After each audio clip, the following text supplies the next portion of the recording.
ओम शांति पाल भाई। ओम शांति ईश्वर भाई जी। पाल भाई, आज के रिवीजन में खास बाबा ने संगम युग की महिमा की है। जी और कल दादी जी का स्मृति दिवस बहुत अच्छा रहा। देश विदेश के कई भाई बहन पहुंचे थे श्रद्धांजलि देने दादी को। तो काफी दादी की शिक्षा याद दिलाई बड़ों ने। सभी वरिष्ठ भाइयों ने दादी के बारे में सुनाया। राजू भाई ने सुनाया, जयंती बहन ने सुनाया, फिर ब्रिजमोहन भाई ने सुनाया और निर्भय भाई ने भी सुनाया काफी देर तक। सुदेश बहन ने सुनाया, मुन्नी बहन ने सुनाया। तो काफ़ी अच्छी अच्छी बातें सुनाई है। तो कभी मैं डालूंगा यूट्यूब में, देखेंगे लोग तो उनको भी अच्छा लगेगा। मैंने सबका थोड़ा रिकॉर्ड किया है, थोड़ी थोड़ी बातें जी जो मुझे अच्छी लगी। तो दादी की बहुत सारी विशेषताएं लोगों ने सुनाई, बड़े भाई बहनों ने, वरिष्ठ भाइयों ने, बहनों ने। तो काफ़ी वो यादें ताज़ा हो गई थी। दादी की पालना का, प्यार का, तपस्या का, त्याग, तपस्या, दादी की सेवा सब याद आ रही थी। तो बहुत अच्छा रहा, मतलब कल काफ़ी दादी के साथ रहे। तो आज बाबा ने फिर वही संगम युग की महिमा की है कि बच्चे संगम युग को भूलो मत, क्योंकि यही संगम युग है जिसमें तुम नर से नारायण देवता बनते हो, सतयुग के लायक बनते हो। तो जब हम सतयुग के लायक बनते तो वैसे लक्षण भी हमारे अंदर आने चाहिए। जी बाबा बोलता है कि भाई नारायण नगर बनना है तो नारायण की क्वालिटीज क्या है? तो सर्वगुण संपन्न मर्यादा पुरुषोत्तम है। वो दुख हरने के लिए उनके पास लोग जाते हैं मृत्यु के आगे कि मेरा दुख हरो, सुख दो। तो इसी भावना से लोग जाते हैं। उनको क्षण के लिए, कुछ क्षण के लिए वहां उसको सुख की अनुभूति होती भी, उनकी मूर्ति के आगे शांति की अनुभूति होती है। तो वैसे बाबा भी आज बता रहे हैं कि बच्चे किसी को दुख नहीं देना है। बाप जैसे प्यार का सागर है, मास्टर प्यार का सागर बनना है, गुणवान बनना है और सबको सुख देना है। बाप की याद से विकर्मों को विनाश करना है, दैवी गुणों को धारण करना है। तो ये सब बातें मुरली में बाबा ने कंटिन्यू सारी बातें बताई। एक तो संगम युग का महत्व बताया, दूसरा संगम युग में क्या बनते हैं इस पढ़ाई से वो बताया है, और सतयुग में नारायण की क्या क्वालिटीज है वो बताया बाबा ने। तो ये सब बातें बाबा ने बताई है। तो आप भी थोड़ा क्लियर कीजिए मुरली की सारी बातें। बाबा भैया आगे सुनाएंगे, तो आप बताइए। ओम शांति ईश्वर भाई जी। ओम शांति। आज 28 मार्च 2024 की मुरली हम लोग रिवीजन कर रहे हैं जी।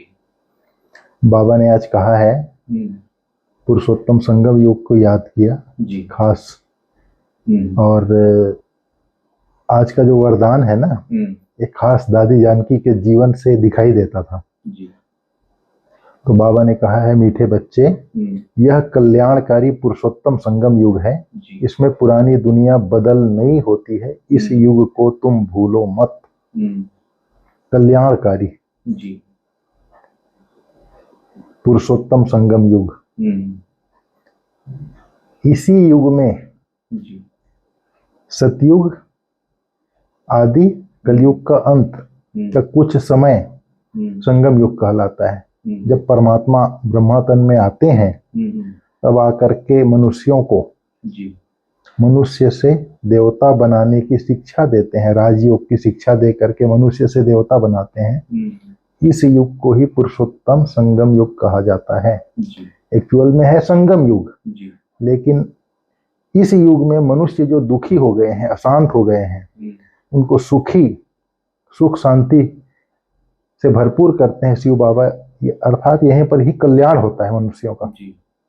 अकल्याण हो गया है जो, उसका कल्याण होता है। और पुरुष उत्तम कहा क्योंकि पुरुष को उत्तम बनाने बनता है संगम। हाँ, उत्तम पुरुष बनने का ज्ञान। अभी अकल्याणकारी जो बन गए हैं तो ये अभी बाबा आकर के ज्ञान दे करके कल्याण करते हैं। तो अभी जो साधारण पुरुष हैं तो अभी पुरुषोत्तम बन रहे हैं। तो इसलिए कल्याणकारी पुरुषोत्तम संगम युग आज बाबा ने कहा है। पर उत्तम पुरुष बनने के लिए तपस्या भी चाहिए। उत्तम पुरुष बनने के लिए बाबा ने कहा है ना, इस युग को भूलो मत। यह पुरुषोत्तम बनने का युग है। पुरुषोत्तम कहा जाता है ऊंचे और पवित्र मनुष्य को। ऊंचा और पवित्र यह लक्ष्मी नारायण थे। जी। सबसे पुरुषोत्तम कौन थे? पवित्र और ऊंचे मनुष्य को पुरुषोत्तम कहा जाता है। तो अभी ही हम उच्च अर्थात 16 कला संपूर्ण बनते हैं और पवित्र बनते हैं। ये जो सतयुग की नारायण की बात कही ना आपने, जो आठ गादियां चलती, अष्ट नारायण की जो आत्माएं हैं, जी। जो अष्ट रतन है, वो ऐसे रतन नहीं बने, उन्होंने बहुत तपस्या की जीवन में। जानकी दादी का वो राजू भाई सुना रहा था आज, बोले वो दरवाजा अंदर से बाहर से बंद करवा देती इंद्रप्रस्थ का, पूरी रात रात तपस्या करती थी। कुछ दादा बड़ी दादी बोलती थी जानकी दादी को बोलो योग करेगी सुना, तो इतनी योग में उसने अपनी प्रकृति जीत हो गई थी, माना उसने प्रकृति पे अपनी जीत पा ली थी। एक बार वो यहाँ हॉस्पिटल में एडमिट थी, यहाँ पर स्टर्लिंग में अहमदाबाद में, तो बहुत बीमार थी, आईसीयू में थी। तो आईसीयू में थी तो जब गुजरा दादी दिल्ली से मिलने उनको आई, दादी ने बोला दादी अभी बाबा का टर्न है 2-3 दिन बाद, मुझे आबू जाना है, आपसे मिलके आइए, खास 20,000 लोग आए, वहाँ पर बाबा आएंगे, ऐसी ऐसी बात दादी को सुनी। तो दादी को उस टाइम माना मैं समझता हूँ 7-8 पसलियाँ टूटी हुई थी यहाँ पर, अंदर ही अंदर बस वो टूट गई थी। तो डॉक्टर ने कंप्लीट बेड रेस्ट बोला था कि दादी को 6 महीना हिलना ही नहीं, बेड रेस्ट। ये पंजर में? हाँ, इसमें टूट गया था पंजर। हाँ, 7-8 टूट गई थी। तो डॉक्टर ने सबने मना किया, दादी को पूरा बेड रेस्ट है, दादी को हिलाना नहीं है और दादी को ऐसे रखना है, तभी दादी ठीक होगी। तो दादी ने ऐसे सुना तो उनको संकल्प चला, सुनने के बाद 20,000 लोग आए और मैं यहाँ हॉस्पिटल में हूँ और लोग क्या सोचेंगे, दादी बीमार है, लोगों का संकल्प चलेगा। उसने हंसा को बुलाया, बोले हंसा अपने काबू चलना है। वो तो चौंक गई, बोले दादी कैसे जा सकते हैं आबू? बोले नहीं मुझे जाना है आबू, बुलाओ डॉक्टर को। डॉक्टर की मीटिंग बुलाई, फिर उसमें से सुधीर शाह भी था, हड्डी वाला दबे सर भी था, दीपक दबे, सब डॉक्टर्स थे, उन्होंने मीटिंग किया। तो डॉक्टर को एक ही शब्द बोला दादी ने कि आप लोग मुझे ठीक कर सकते हो क्या? तुरंत बोले नहीं दादी हम कैसे ठीक करेंगे, तो बाबा भगवान ठीक कर सकता, बोले जल्दी आपको तो जब भगवान ही ठीक कर सकते मुझे क्यों बिठा के रखा है यहाँ पर तुमने, सुना? बोले मुझे जाना है शांतिवन, आप गाड़ी लगाओ, गाड़ी बुलाओ, मुझे जाना है। डॉक्टर बोले दादी की इच्छा, फिर हंसा को समझा दिया कि दादी को कंप्लीट बेड रेस्ट ले जाओ और अपने ग्लोबल में रेस्ट करो, ऐसे करके ले। पर दादी वहां से गाड़ी में बैठी, उसके बाद यहाँ उतरती व्हील चेयर में बैठ के सीधा डायमंड हॉल में आई, सब 20,000 भाई बहनों से मिली, सुना, 15 मिनट क्लास कराया, उसके बाद पूरी ठीक हो गई। इसको बोलते प्रकृति जीत, इसको कहते हैं आत्मिक शक्ति। आत्मिक शक्ति आज वरदान में बोला है ना बाबा ने उसी को जी। तो बाबा ने कहा है कल्याणकारी पुरुषोत्तम संगम युग, ऊंचा और पवित्र को ही उत्तम पुरुष कहा जाता है, पुरुषोत्तम जी। फिर बाबा ने कहा लक्ष्मी नारायण ही पुरुषोत्तम थे। फिर बाबा ने आज कहा है प्रश्न में, बाप छोटे बड़े सभी बच्चों को आप समान बनाने के लिए एक प्यार की शिक्षा देते हैं, कौन सी? जी। बाबा ने कहा मीठे बच्चे अब भूले मत करो, तुम आए हो नर से नारायण बनने, तो दैवी गुण धारण करो, किसी को भी दुख मत दो। भूले करते हैं तो दुख देते हैं, बाप कभी बच्चों को दुख नहीं देते, वह तुम्हें डायरेक्शन देते हैं। बच्चे माम एकम याद करो, योगी बनो तो विकर्म विनाश हो जाएंगे और तुम बहुत मीठा बन जाएंगे। तो सबसे पहला भूल क्या होता है, हम अपने को आत्मा न समझ करके देह समझने लगते हैं, और जैसे ही देह समझने लगते हैं, देह समझने की भूल करते हैं, तो फिर एक दो की खामियां देखते हैं। कल की परसों की मुरली चली थी, खामी देखते हैं, सतो प्रधान तमो प्रधान की मुरली चली थी ना कल की, खामी देखते हैं, एक दूसरे को दुख देते हैं। तो ये मेन भूल है कि अपने को आत्मा न समझ करके शरीर समझते हैं, तो फिर दुख देना होता है, खामियां देखना होता है, ये सारी बातें आ जाती है। फिर बाबा ने कहा, इसीलिए कहा योगी बनो तो विकर्म विनाश हो जाएंगे, बहुत मीठा बन जाएंगे। फिर बाबा ने कहा है जो बच्चे अपने को आत्मा समझ परमपिता परमात्मा के साथ योग लगाते हैं, उनको ही सच्चा योगी कहा जाता है, क्योंकि बाप टूथ है, तुम्हारा बुद्धि योग सत्य के साथ है। जी। हमारा बुद्धि योग किसके साथ है? सत्य बाप के साथ। सत्य बाप के साथ है, वह जो कुछ सुनाते हैं वह ही सत्य है।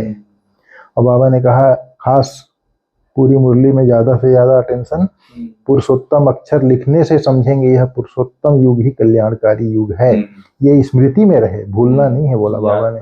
हाँ, और तुम बच्चे जब रावण पर विजय प्राप्त कर लेते हो तब राम राज्य शुरू हो जाता है। राम राज्य बाप आकर के ही जी। स्थापना करते हैं और वही आकर के शिक्षा देते हैं। बाबा ने कहा सारी सृष्टि हिंसक हो गई है और एक दो को हिंसा करने वाले हैं। अब तुम बच्चों को ज्ञान मिला है, अहिंसक सिर्फ एक देवी देवता ही थे। बाबा ने कहा बाप 3 धर्म की स्थापना करते हैं, बाकी मठ पंथ होते हैं। अरविंदों का आश्रम को उदाहरण दिया आज बाबा ने, कितना वृद्धि को पाता है, क्योंकि वहां पर काम की बात नहीं ना, काम विकार की मना नहीं है। फिर काम महाशत्रु है, ये बात सिर्फ बाप ही कह सकता है, अगर वो कहें तो वहां भी हंगामा हो जाए। वैसे आप ये संस्था में से अगर ये काम विकार का हटा देना तो यार भीड़ मच जाएगी, सुना पूरी दुनिया के लोग आ जाएंगे। या नियम मर्यादा से जीवन बनाने की बात है ना, या तो भगवान जीवन बनाता है, वो तो खाली ज्ञान सुनाते हैं, लेकिन यहाँ जीवन बनता है। मेन चीज बाबा आज कल की भी मुरली में थी, पवित्रता सुख शांति की जननी है। अगर मैं जैसे बाबा दूसरे आश्रम में पवित्रता की बात नहीं होती, काम महाशत्रु है नहीं बोलते हैं, गीता में ही बाबा आके बोलता है, ये गीता एपिसोड चल रहा है। अगर काम विकार को हम नहीं हटाते हैं, अगर मान लीजिए हम लोग आज काम विकार को छोड़ करके काम विकार की अविद्या की ओर हम लोग बढ़ रहे हैं, तो अगर मैं काम विकार के ऊपर मेरी बुद्धि है, मन है, बुद्धि है, अर्थात मेरा संकल्प अपवित्र है, अशुद्ध है, तो मेरे जीवन में शांति आ नहीं सकती। सही बात, ना सुख आएगा ना शांति आएगी, आत्मा सुख का अनुभव नहीं करेगी, इंटरनल सुख जो होता है। अभी हमारी जो बड़े बड़े हमारे वक्ता हैं, बड़ी बड़ी टीचर्स बहने हैं, पॉजिटिव थिंकिंग के ऊपर कोर्स कराती हैं। पॉजिटिव थिंकिंग के ऊपर क्यों कोर्स कराते हैं? पॉजिटिव, अगर मेरा मन पॉजिटिव हो जाता है तो मेरे जीवन में शांति आ जाएगी। पॉजिटिव थिंक ही शांति का यंत्र है। शुभ संकल्प ही शांति की मशीन है। अगर शुभ संकल्प आपके पास नहीं है, काम, क्रोध, लोभ, मोह, अहंकार, आलस्य, अलबेलापन का संकल्प है, तो समझ लीजिए कि आपके पास शांति नहीं है। और शांति नहीं है तो सुख नहीं है, समृद्धि नहीं रहेगा, स्वास्थ्य नहीं रहेगा, खुशी नहीं रहेगी। तो मेन चीज, अगर काम महाशत्रु है, बाबा गीता में स्पष्ट इसीलिए बोला है, जहां काम है वहां क्रोध है, क्रोध है वहां लोभ है, फिर मोह है, अहंकार है, सारी चीजें आ जाती है। इसीलिए गीता में, श्रीमद् भगवत गीता में काम महाशत्रु है बोला है। हमारा बाबा भी काम महाशत्रु है बोला है, उसके ऊपर ही पुरुषार्थ करा रहा है। काम की अविद्या, दादियों के पास काम की अविद्या थी, काम क्या चीज है ये पता ही नहीं था, वो पुरुषार्थ बाबा करवा रहा है। अगर काम का रिंचक मात्र भी मेरे को मन में आता है, बुद्धि में आता है, तो समझ लीजिए कि संपूर्ण सुख शांति नहीं हो सकती। इसलिए काम महाशत्रु बोला है बाबा ने। फिर ये गीता पाठ पढ़ाते हैं, वो लोग भी पढ़ते तो हैं गीता में काम महाशत्रु है, लेकिन बाबा कहता है, आज बाबा ने कहा आप लोग पीछे जाके बैठ जाओ उनके सत्संगों में, पूछो स्वामी जी आपने ये कहा है, इसका रहस्य क्या है काम महाशत्रु का। फिर हाँ सुनाते हैं। तो बाबा ने फिर बोला है, हमारे यहाँ सत्संग होता है, उसमें समझाया जाता है कि काम महाशत्रु है। अब पवित्र बनना चाहते हो तो युक्ति से बनो, अपने को आत्मा समझ, आत्मा भाई भाई की दृष्टि पक्की करो, तब काम महाशत्रु पर जीत पा सकते हैं। और फिर बाबा ने कहा तुम बच्चे पहले भरपूर थे, जगह खाली होने के कारण भरपूर जमीन थी, और अभी खाली कम होने के कारण हिंदुस्तान नाम रख दिया है। पहले भारत था, अभी हिंदुस्तान हो गया है। पहले भारत धन दौलत पवित्रता सुख शांति से भरपूर था। बाबा ने कहा खारे पानी, बॉम्बे को याद किया बाबा ने आज। खारे पानी के पास देवताएं निवास नहीं करते थे, मीठी नदियों के पास करते थे, बाबा ने उसको याद किया। फिर बाबा ने इस तरह से ये बोला, और भूले नहीं करना है खास, उसको फिर अंडरलाइन कराया। आत्मा का स्वधर्म ही शांति है, अशांति कराता है रावण। बाप आकर के शांति की शिक्षा देते हैं। फिर बाबा ने कहा जो पवित्र बनते हैं वही महावीर हैं, खास अंडरलाइन कराया है बाबा ने। महावीर ही विजय माला में पिरोए जाते हैं, पवित्र में रहने वाले ही महावीर हैं। आज बाबा ने कहा है पवित्र बनने में महावीर बनना है, जो पवित्र बनते हैं वही महावीर हैं। याद की यात्रा से ही अंदर का किचड़ा निकलेगा, ज्ञान से किचड़ा नहीं निकलेगा, बोला बाबा। अपने शांत स्वधर्म में स्थित रहना है, अशांति नहीं फैलाना है। फिर बाबा ने कहा बाप जो राइट बात सुनाते हैं वही सुननी है और सुनानी है, क्योंकि सत्य बाप है, बाप जो सुनाते हैं वही सत्य है। बाबा ने कहा hear no evil, talk no evil, do no evil, think no evil, see no evil. Wrong बात, हियर नो इविल लिख के डैश डैश डैश कर दिया है 4। फिर बाबा ने कहा है सभी को सुजाग करो, कि बाप आकर के सबको पुरुषोत्तम संगम युग में पुरुषोत्तम बना रहा है। पुरुषोत्तम युग में पुरुषोत्तम बनो और बनो, सबको सुजाग करो। बाबा ने आज वरदान दिया है आत्मिक शक्ति के आधार पर तन की शक्ति का अनुभव करने वाले सदा स्वस्थ भाव। बाबा ने कहा इस अलौकिक जीवन में आत्मा और प्रकृति दोनों की तंदुरुस्ती आवश्यक है।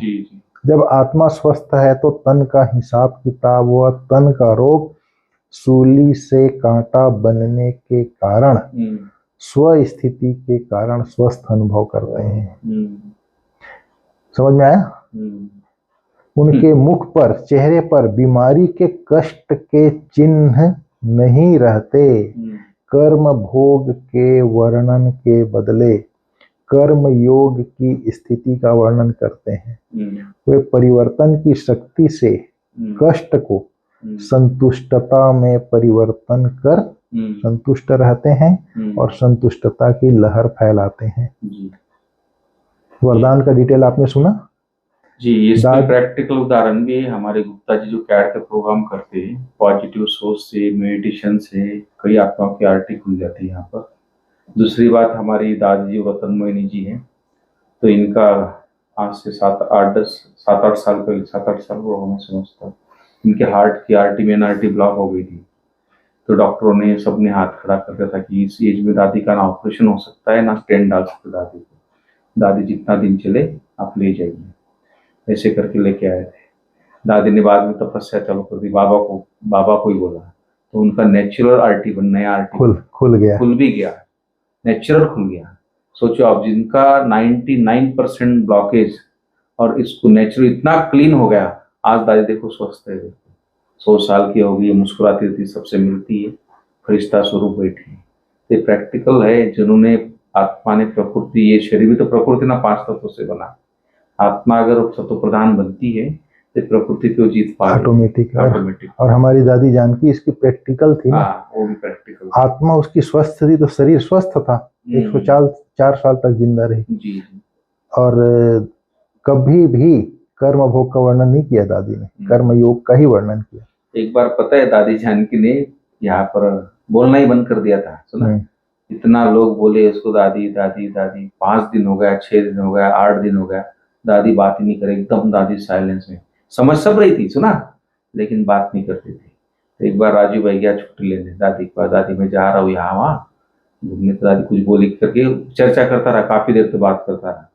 फिर बोलता है दादी को, दादी आप अगर मेरे से बात नहीं करेगी, मैं आपका ये जो क्लासेस लिखता हूँ, रिकॉर्डिंग करवाना, जो टाइप करता था और जो भेजता था पत्र पुष्प वगैरह सब, बोला मैं सेवा बंद कर दूंगा, मैं नहीं करूंगा अगर आप बात नहीं करेंगे। तुम किसके लिए, आप बात नहीं कर रही, ऐसे ऐसे बोला, सुना। तो भी दादी बोलनी, उठ के चला गया। फिर वो जाके कहीं भट्टी कराने जानता, उसको चला गया। लेकिन हंसा बहन ने क्या किया, उसी दिन दादी का फटाफट टिकट विकेट, वो वीजा तो दादी का होता ही था लंदन का, फटाफट टिकट विकेट बना के दादी को लंदन ले गई, सुना, यहाँ से। वो गाड़ी में भी नहीं बोली, फ्लाइट में भी नहीं बोली, लेकिन जैसे लंदन में गेट पे एंट्री किया, बात करना चालू कर दिया, सुना। एकदम नॉर्मल बात कर रही थी, मानो ये तपस्या कर रही थी। जैसे फिर दादी कमरे में गई, कमरे में बोलती हंसा को, अरे वो राजू को फोन लगाओ। बोले क्यों? बोले राजू बोल रहा था कि मैं सेवा बंद कर दूंगा टाइप करने की, उसको फोन लगाओ, मुझे बात करनी है। तो दादी ने वहां से वीडियो कॉल किया राजू भाई को, वो क्लास में था। जब दादी का वीडियो कॉल आ देखा तो उसने कॉल अटेंड किया, फिर तब जाके उसने सुना ये बात। दादी ने बोला भाई तुम सेवा चालू करो, देखो मैं बोलना चालू कर दिया है। माना वो इंटरनल सब समझ रही थी, लेकिन ये लोग ऐसे अंडरग्राउंड हो जाते। आत्मा इतनी पावरफुल थी दादी की, बाबा बोलता है ना, जब आत्मा स्वस्थ है तो तन का हिसाब किताब व तन का रोग सूली से कांटा बनने के कारण स्व स्थिति के कारण स्वस्थ अनुभव करते हैं। नहीं, मैं सभी दादियों में देखा, जो भी दादियां थी अपनी, शांतामन दादी, मैंने प्रैक्टिकल था, शांतामन दादी को इतना पेन था पैर का, लेकिन कभी उसका चेहरे, वही तो ना, इनकी आत्मा तपस्या से इतनी पावरफुल है। बड़ी दादी देखो। अच्छा, आज का स्लोगन है दिल से तन से आपसी प्यार से सेवा करो तो सफलता निश्चित मिलेगी। दिल से मतलब बुद्धि को एकाग्र करके, फिर ये तन से भी करना है। ये नहीं कि मेरे पास पैसा है तो मैं आदमी लगा दिया सेवा करवा दिया, नहीं, स्वयं के एकाग्र होकर के तन से आपस में प्यार से मिल करके सेवा करो तो सफलता निश्चित मिलेगी, बोला बाबा। बाबा दत्ताजी ऋषि को